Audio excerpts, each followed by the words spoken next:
ចិត្តចាប់ផ្ដើមគិតថាចង់នៅម្នាក់ឯងអារម្មណ៍បែបនេះបានកើតឡើងភ្លាមដឹងថាបងខំធម្មតាពេលឆ្ងាយពីបងនឹកបងរាល់ថ្ងៃ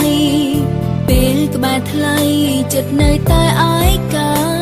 មានបងអត់បងតើខុសគ្នាត្រង់ណាព្រមកាយវិការផ្លាយខ្លាំងណាស់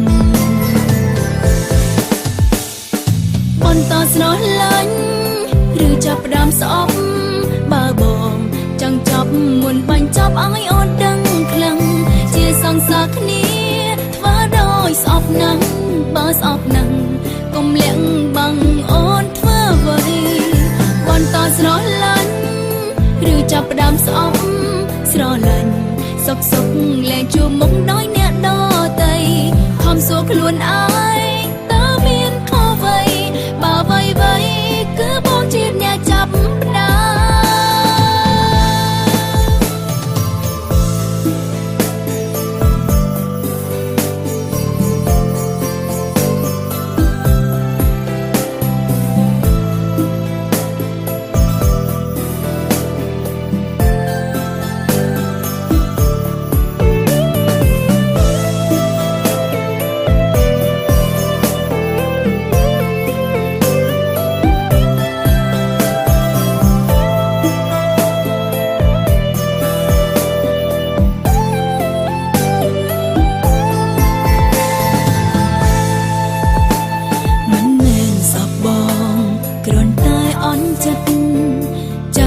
ើម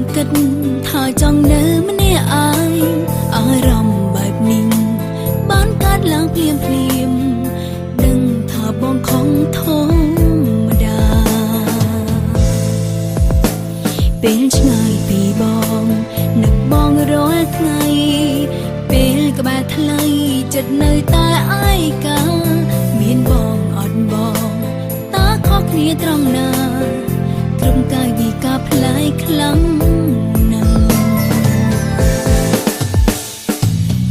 ស្រឡាញ់ឬចាប់ផ្ដើមស្អប់បើបងចង់ចប់មុនបាញ់ចាប់ឲ្យអូនដឹងខ្លាំងជាសង្សារគ្នាធ្វើដោយស្អប់ណាស់បើស្អប់ណាស់កុំលាក់បាំងអូនធ្វើអ្វីបន្តស្រឡាញ់ឬចាប់ផ្ដើមស្អប់ស្រឡាញ់សុកលែងជួបមុខដោយអ្នកដទៃខំសួរខ្លួនឯង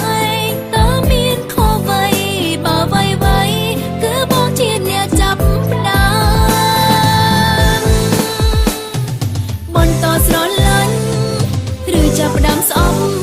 បើបងចង់ចាប់មុនបាញ់ចាប់ឲ្យអូនដឹងខ្លាំងជាសង្សារគ្នាធ្វើដោយស្អប់ណាស់បើស្អប់ណាស់កុំលាក់បាំងអូនធ្វើអ្វីបន្តស្រឡាញ់ឬចាប់ផ្ដើមស្អប់ស្រឡាញ់សុកលែងជួបមុខ